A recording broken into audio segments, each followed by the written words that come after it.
Hello, writer friends. Welcome to Let's Write Scripts. I'm Micah Crowdy, a WGA screenwriter and the head of writing at Arc Studio, which is the best screenwriting app in the whole wide world, and maybe on some other worlds. We'll find out once we get there. You can start writing your script for free if you want using Arc Studio, using the link in the description, or just Googling or going to arcstudiopro.com or doing, probably some other things as well. Today on Let's Write Scripts, we're going to be doing 3 writing sprints where you can work on your scripts, and we'll be chatting in between those sprints about screenwriting, and I'll be answering your questions about screenwriting if you have any. And this is our first Let's Write Scripts of 2026. So happy New Year to everybody. I hope you had a joyful holidays and a happy New Year. And I don't know, hopefully we're going into 2026 hopeful for how things will go for us and for how our writing will go. Before we get into it, I want to know where are you? What are you writing today? Are 2 standard questions. And then the third question is the rotating question to get our writer brains working a little bit. Since this is our first Let's Write Scripts of 2026, it seems like, okay, this is a good, kind of New Year resolution-y kind of time. So it's not specifically a resolution. I guess you could think of it that way. But I want to know, what aspect of your writing do you want to improve in 2026? So where are you in the world? Love seeing people from all over. What are you writing today? You're working on a feature? You're working on a pilot, a short film, or maybe something non-screenwriting, maybe a short story or a novel or a poem or some sort of report for your job, and you just want to hang out with creative folks as you do that. That's cool. Or schoolwork, whatever it is. Apologies for the background noise again. My neighborhood is constantly every house is being remodeled, which is just like most of LA. I feel like that's happening. So yeah, you can hear that horrible noise. That's some sort of woodwork or something. I don't know. But then also, what aspect of your writing do you want to improve in 2026? So for this question though, try not to take the easy way out and be like, I want to write more, which, okay, that's legit. You may want to write more. I could see that as something you want to do, improving your writing process. But try to think a little deeper. Try to think about your writing itself. Is there something specifically that you want to improve on? Your pacing, your character work, your story work, something in your scenes, something about your dialogue, something about something about your process that's a little deeper than just writing more. I'd love just to kind of chat about it, see where people are, see what people want to improve. So yeah, get in the chat and let me know, where are you? What are you writing today? And what aspect of your writing do you want to improve in 2026? Because it's the start of the year, and we're going to have this whole year. And it's kind of interesting when you're thinking of improving yourself in any way. I always struggle with this. And something I've been trying to think of is that it seems like this, the future is far away, right? This year, the 2027, we're just starting 2026. So it's 2027, is so far away. But something I've been thinking about recently, kind of a philosophy that I've been trying to, I guess, implement, is that the time is going to pass anyway, right? So 2026 is going to pass whether you improve with something or not.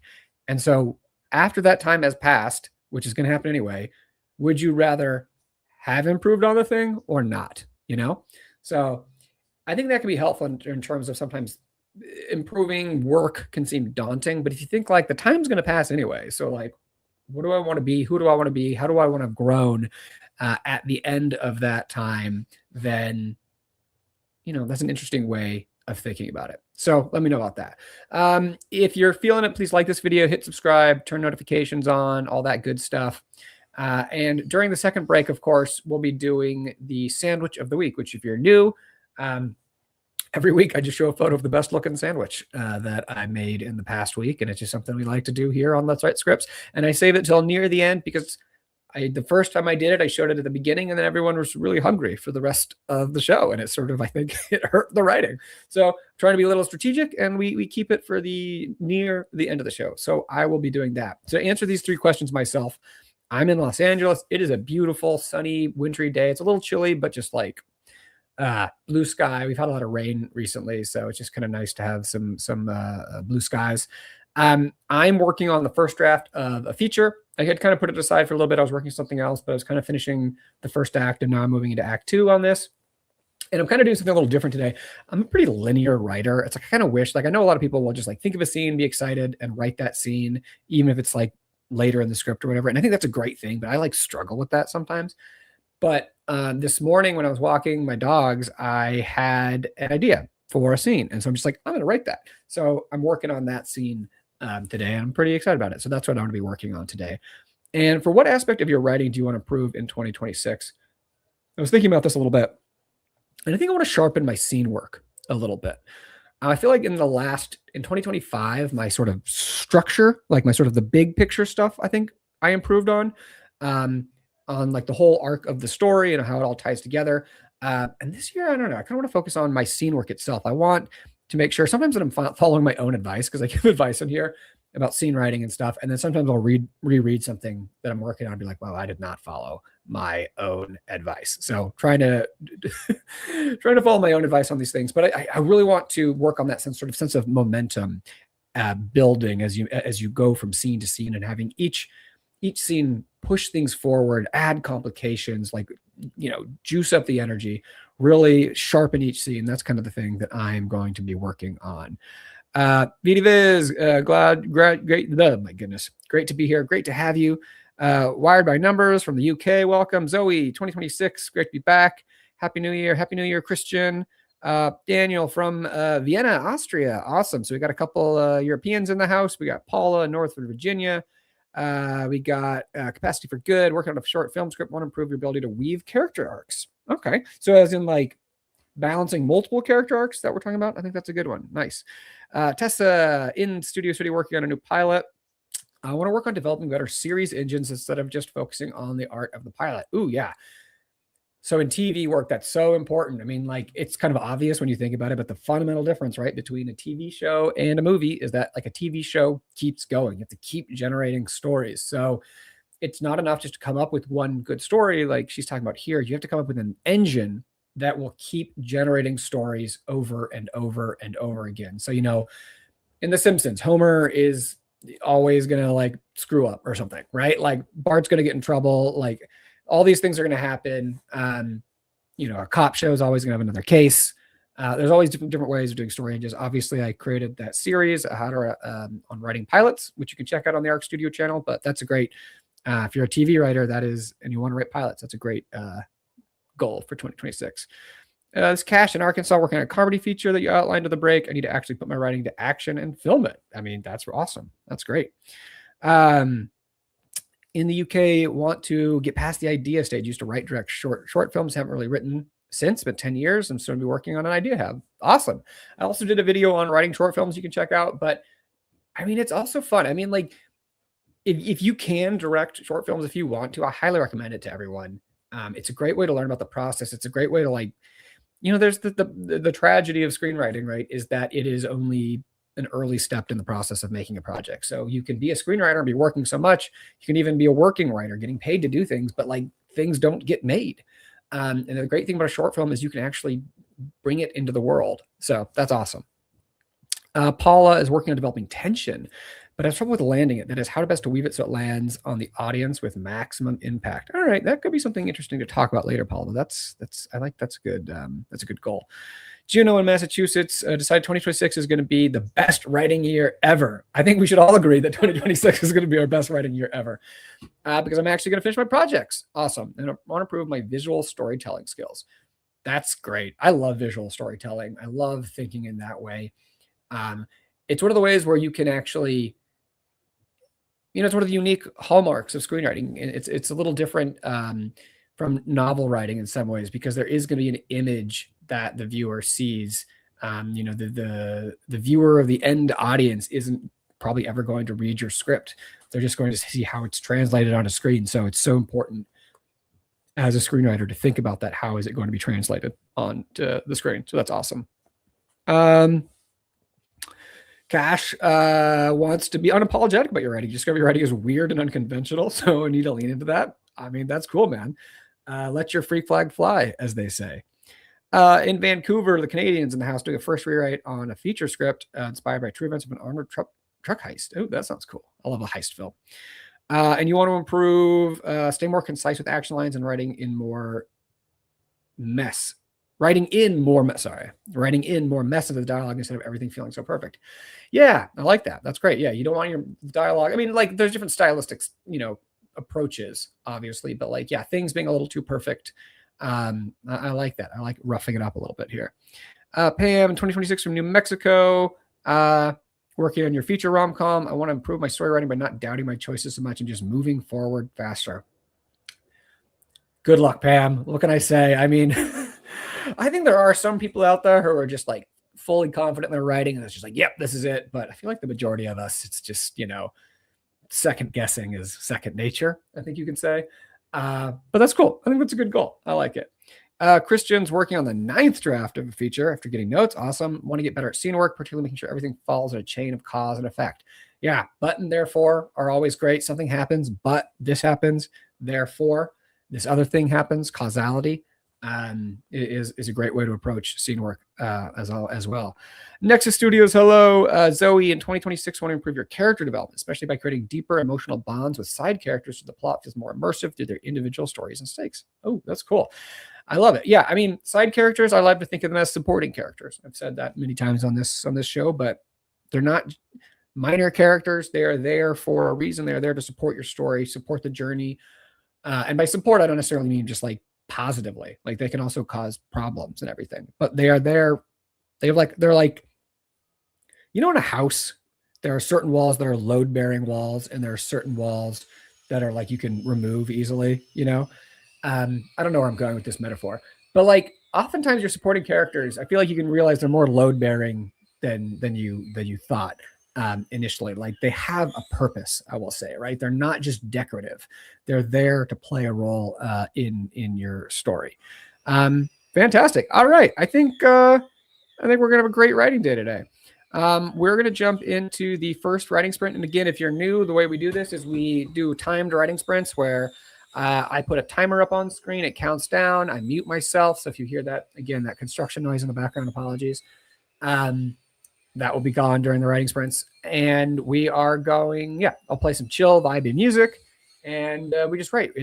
These are unprompted sprints. It's because we're all at different points in our projects, working on different kinds of projects. So it's just whatever you're here to work on. So I'm going to get the music going. I'm going to put 15 minutes on the clock. And when we get back on the other side, I'll answer any screenwriting questions you have. We'll talk about how that went. And we're going to have a great time. I love it. So glad you guys are all here today, starting 2020 writing. 15 minutes on the clock. Let's do it.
right.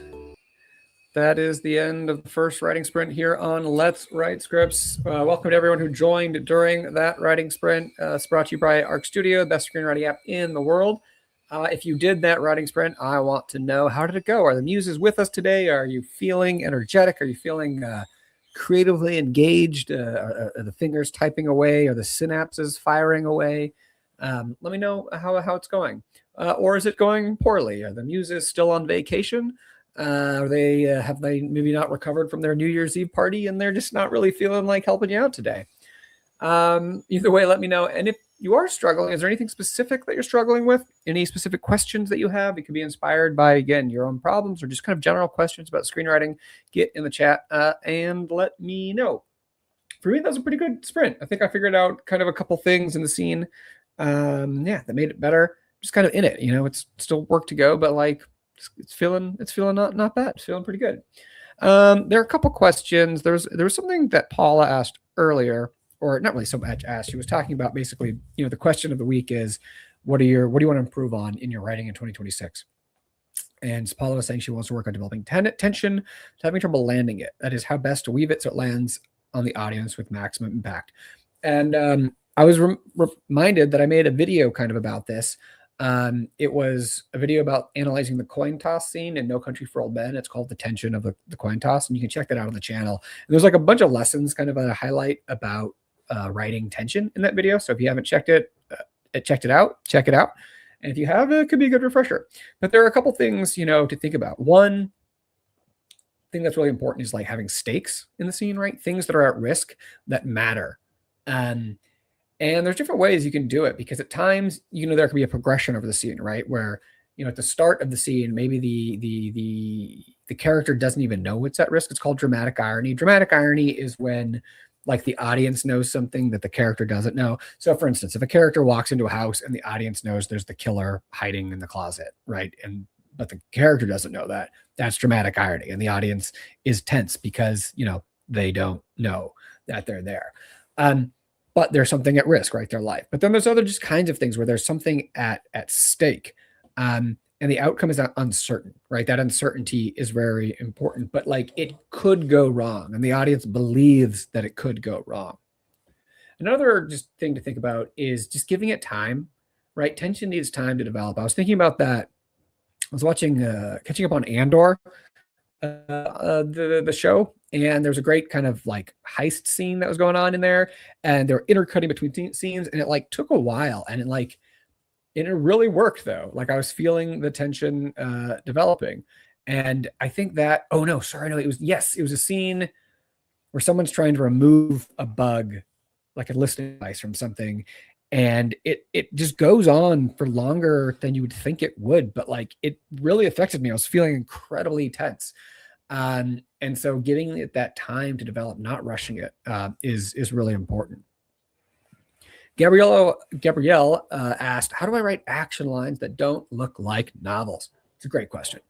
I think a really common one as well. There are a couple things that I can think of. One thing I've been thinking about recently is you don't need to write every step, like focusing on the whole, right? So if someone is just sitting down and they go outside, there are a lot of different ways to describe that, right? You could say, it's a woman doing this. She pushes back her chair. She stands up, brushes off her clothes. She turns. She walks towards the door. Like that level of details. Or you could just say she stands and exits, right? Sometimes you don't need all those details unless you are doing something like, building tension. Like if it's just someone's going outside, you can say they just stand up and walk out, right? We don't need sometimes the minutia. It's just really more about action. It's more like it's focusing on the whole, right? On like what's the thing that you want to accomplish, and just kind of sketching that out briefly is usually a better way to go about it. Another thing is just think about like oftentimes when you're writing novel like action lines, it's because you care about it, because you've thought about it. So you're like, okay, I thought about this, so I need to write it. But just because you thought about it doesn't mean it needs to be in there, right? Like thinking about what does the audience actually need to know can be very helpful in slimming things down. Like what do they actually care about? What does the reader of this actually care about? And just like having those essentials, focusing on those essentials is very, very helpful. Cash is doing all right. Moving forward, the difficult section, it's a little slower, but hey, progress is progress. Exactly. Saying more with less has been the focus, but it's slow going. Yeah, it's always funny. The thing, there's a famous, maybe someone can remind me who said this. Like, there's something. It was like a letter or something, and it was something. It was basically something like, I would have written less, but I didn't have the time. I think is sort of the thing. It's like it's a famous saying where it's like, yeah, to say something more with less is actually harder than it is to to say it with more words, which I feel like I'm illustrating right now as I ramble about the thought that I'm trying to say. To actually just like say that in a pithy way is much harder. What about everyone else? How'd that writing go for that sprint? I want to know. Get in the chat. Let me know how it is. I want to. Are people feeling my vibe? Is the writing going well? We got more people watching than are chiming in, so please don't be shy. I want to hear it. I want to know how your writing is going. So Gabrielle, you mentioned writing simple as you are building tension in action lines. What does that mean? I mean, time and pacing are really important in screenwriting. What I mean is that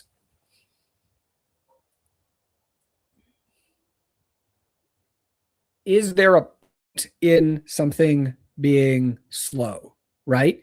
are you purposely slowing things down because you want the audience to feel the tension building, right? Like if a character again is like a kid is hiding under the bed, right? And there is uh, a monster walking around the house looking for them. You could write that slower, right? Where it's like you hear the creaks going away softly. They stop. The kid is the kid, the kid like listens very carefully. They let out a sigh. They hear a creak. The footsteps come, like it's moving very slowly because you're building attention. So if there's a point in the slowness, then you can, write it in sort of greater detail, in greater minutia. But like if you're just like trying to get from A to B, then you just can write it simply. So does that make sense? So it's all about intention. It's like what are you trying to accomplish with that action line? And if you're trying to accomplish something in that action line that requires going slowly, that requires, knowing exactly like the sounds, the beat, those kind of things, you have a reason for it, then you can. But if not, like if you don't need that, if that's not required for what you're trying to accomplish, then you can slim it down. So yeah, exactly. Write it at the pace you want to see it. That's a pithy way of saying it. Right. See, exactly. It's easier to say things to ramble about them than to say them concisely. But write it at the pace you want to see it. That's a good way of saying it. So to me personally, what constitutes an unengaging scene? And in a low stakes moment, how would you advise maintaining audience engagement? I mean, there's so many different ways that a scene can be engaging or unengaging that I don't think I can give one that sums it up. I would say a couple things, like if the character doesn't care, if it's not important, if I don't believe that it's important, then I'm not going to be engaged. Really, this kind of has to do with like whose POV am I in the scene, and if the character I'm playing with does something matter to them? Are they going to be really affected by the result one way or another?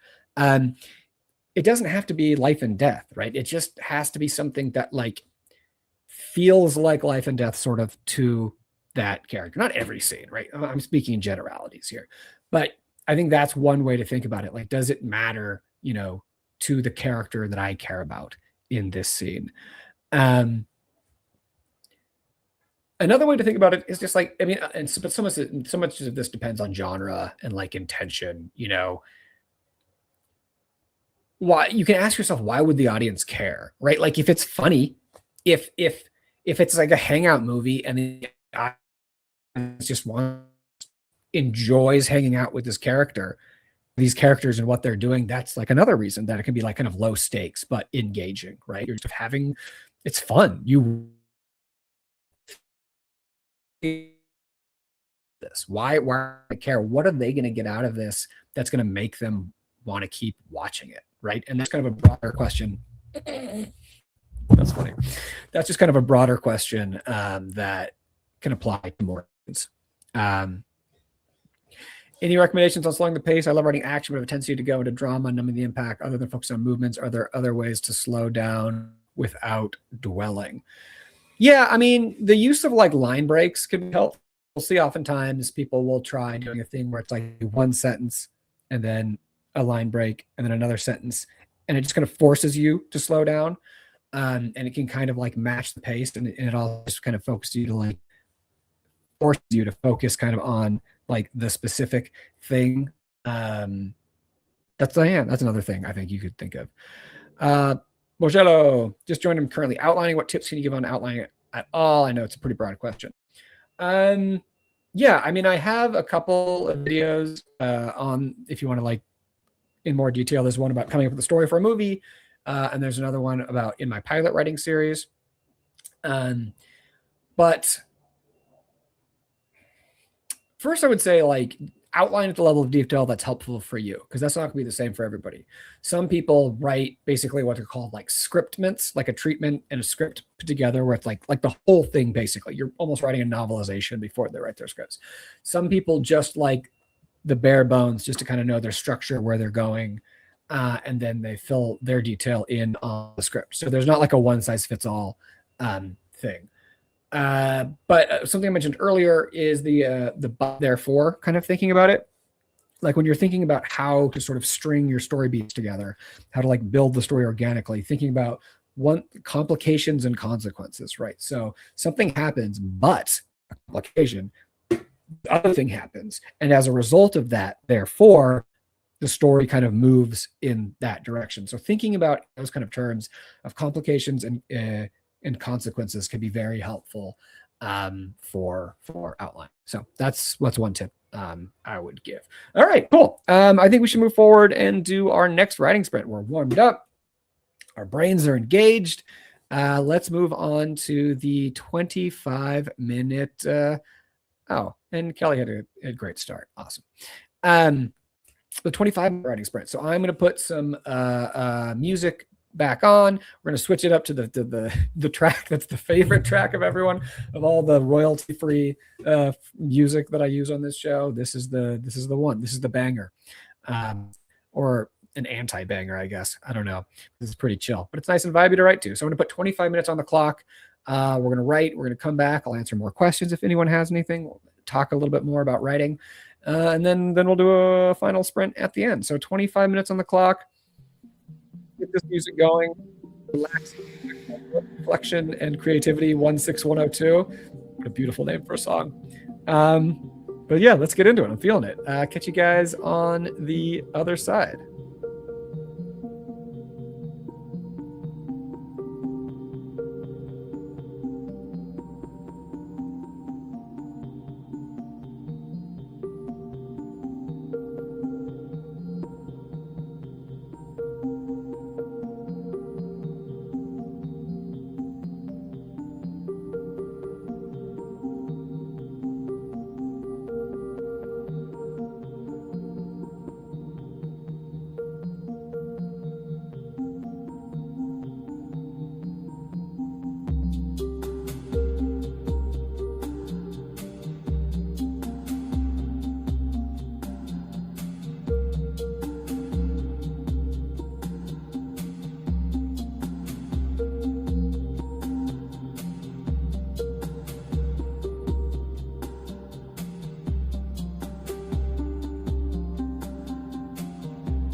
that brings us to the end of the second writing sprint, the Goldilocks writing sprint, as I like to say it, because it's the middle one. It's perfect. You're not too tired, but you're warmed up. It's perfect. If you just joined us, this is Let's Write Scripts, brought to you by Arc Studio. I'm Mike Craddy, WJ screenwriter and the head of writing at Arc Studio, and I'm so glad that you are here. If you're doing that writing sprint, how did it go? Did it go well? I hope. If not, it's all right. Let me know. Yeah, if you were doing well in the first one, did you continue that momentum, or did things take a turn for the worst? Or maybe you got warmed up. Maybe the first sprint wasn't so great, but now you got things rolling, and then this one really started to come together. Either way, let me know. And if you are struggling, is there anything in particular that you're struggling with? Any kind of block or something in the writing process that isn't working, or you have questions about something? Let me know. Love answering any screenwriting questions that you have.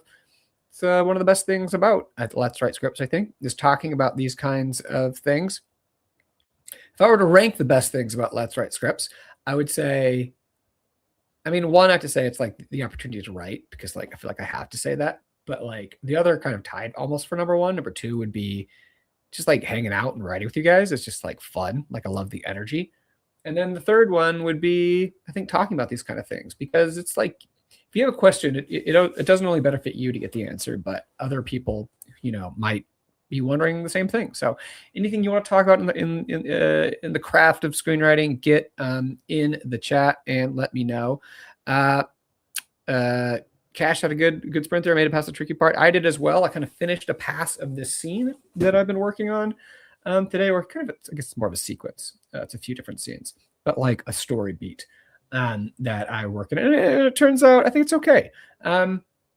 I'm probably going to come back to it later, but it was just something I had an idea and I just wanted to get down on paper.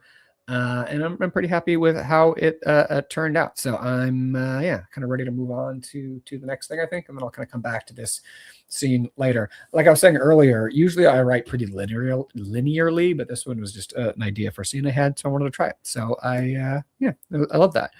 In just a second, I'll show the sandwich of the week. But Pam, let's see, had a great sprint. Actually, both were great. Didn't quite get enough writing done during holidays, and so this is me getting back on track. I love it.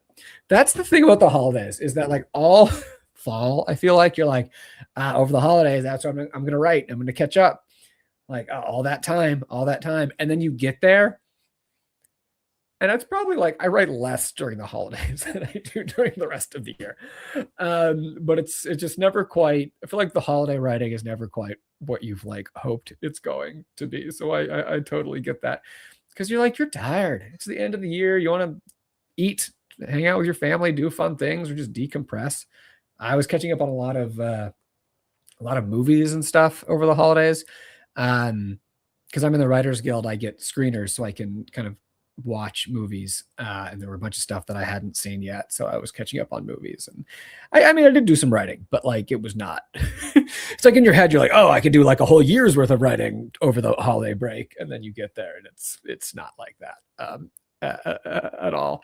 VD Viz had a smoother time delineating what makes it to the audience in the finished film, so getting rid of the filler, essentially. Awesome. Love it. Juno, pretty good sprints. Currently noodling on two options for complications that could happen in my script. I'm not sure which one to ultimately pick. Both could be juicy. How to decide? You can think about it and figure it out like logically, but sometimes, and this is I've mentioned this before, but like there's the try it. Sometimes that's how you know. You just try both. You try one and see if it works, and if it doesn't, then you try the other. I wish there was less trial and error, but that's part of it. Like you also grow. Trial and error isn't, even if you fail, like you try something that fails, like it wasn't a failure because you learned something. Oftentimes there's going to be something in that attempt though that you are able to use, even if might not be in that spot, but like it's a growing opportunity. So yeah, sometimes you just have to try it. All right, let's do the sandwich of the week. Here we go. This is the sandwich of the week, and trying something different here, because the bread is always, one of the highlights of the sandwiches. It's one of the things that make my sandwiches good, is getting good bread, right? It's not like I'm not doing sliced bread, Milton's or whatever, or white bread. I'm getting nice loaves of bread, but like you don't actually see that in my sandwich photos because it's just the piece of slice. So I'm like, you know what? I'm actually gonna like put the loaf itself. So it's like you can see it's almost like the parent and it's two kids right there. It's the loaf and then that it came from. That's a rosemary polenta loaf, which is very delicious. With my sandwich, we got turkey, we got salami on this one, pickle, mayo, mustard, greens, sun-dried tomato, lettuce. I already said greens actually. Mustard, mayo. I think that's about it on this one. But yeah, you can love it. You can see the kind of the seeds on that. You can see that that little crusty ridge on the bread. That I love it. From the side, I always think that loaf like looks like a bunny rabbit. Like you see the head on the right kind of and the ears like in profile is that ridge. So I always think of it as like the bunny rabbit that's like kind of all hutched up. No, you called the jinx, which I don't think I'm allowed to talk anymore, which is problematic because I'm the host of the show. That is one fine sandwich. Oh, thank you. Wow. Never seen a sandwich with so much personality. Oh, well, you should see some of the other sandwiches I've made because there's a lot of personality. Different interpretation. It looks like they're attacking the loaf. It is true. It's like they're the hyenas or something, or like the lions, and they're going after maybe like wolves going after the buffalo or something like that. I love that. Different interpretation. The less sweet interpretation than the mom and her two kids or dad and her two kids. No Wonder Bread for you. No. Although I remember, I don't know if anyone else did this when they were young. My family didn't get Wonder Bread, but one of my best friends got Wonder Bread, and we would like take a loaf or a lot of a loaf and just compress it into like a ball because Wonder Bread has so much air in it, and we just have this ball of white bread and just like eat that straight. Just I don't know. There was something about it that was delicious. Anyone else do that, or is that just me? There we go. We all kind of personified the sandwich today. There we go. Well, I do consider my sandwiches to be art, so I think they deserve the proper frame for them. So there we go. Sandwich Wall of Fame. That would actually be a fun project. Maybe I'll do that because I have like all the photos of the different sandwiches because they're all like PDFs here that I've made, and so I have just a lot of them on my computer. Like just going back in time, like this bagel sandwich here. Or a million other ones. And so I could probably like print them out and just like as an art project, get cool frames for all of them and just like line my walls for that. Definitely is this for the Wonder Bread? Did you do the compressed Wonder Bread thing as well? There we go. Vote on the you know what? That's actually fun because I think I have a favorite, or like my current favorite is wait, can I even find it? So it's hard for me to see because it's just like tiny little thumbnails. But there was an egg sandwich. This one's beautiful. I think this one, just with the yolk, because I'm just a sucker for egg yolk. That's a fantastic one right there. So I don't know. That might be my vote right there. Cool. All right.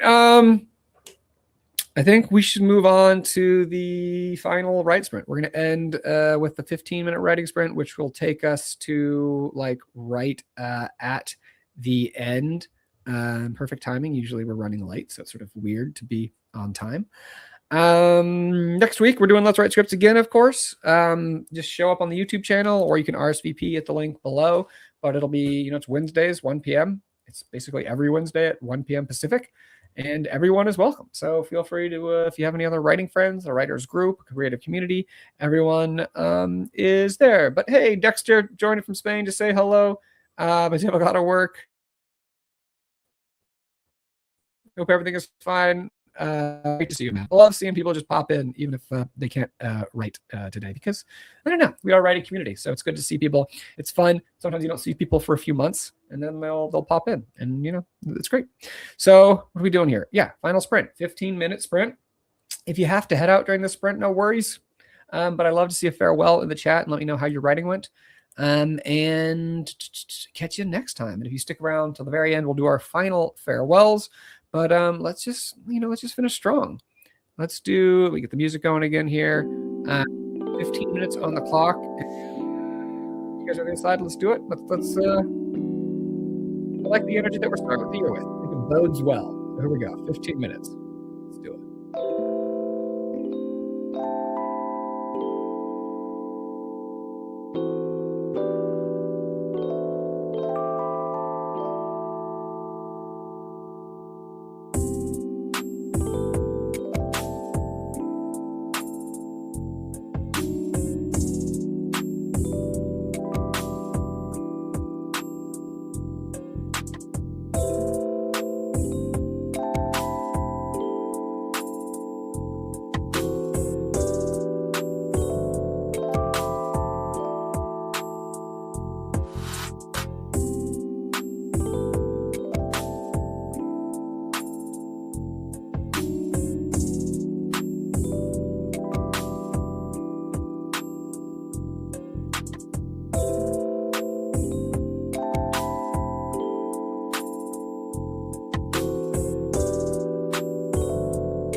All right, everyone. That is the end of Let's Write Scripts for Wednesday, January 7th. Thank you so much for being here. Hope you got some great writing done. I had so much fun hanging out with you, talking about screenwriting, answering your questions.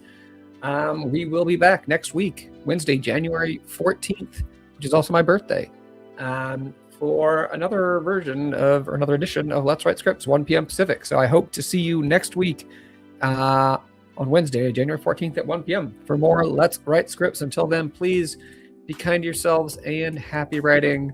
I'll catch you all later. Have a good one.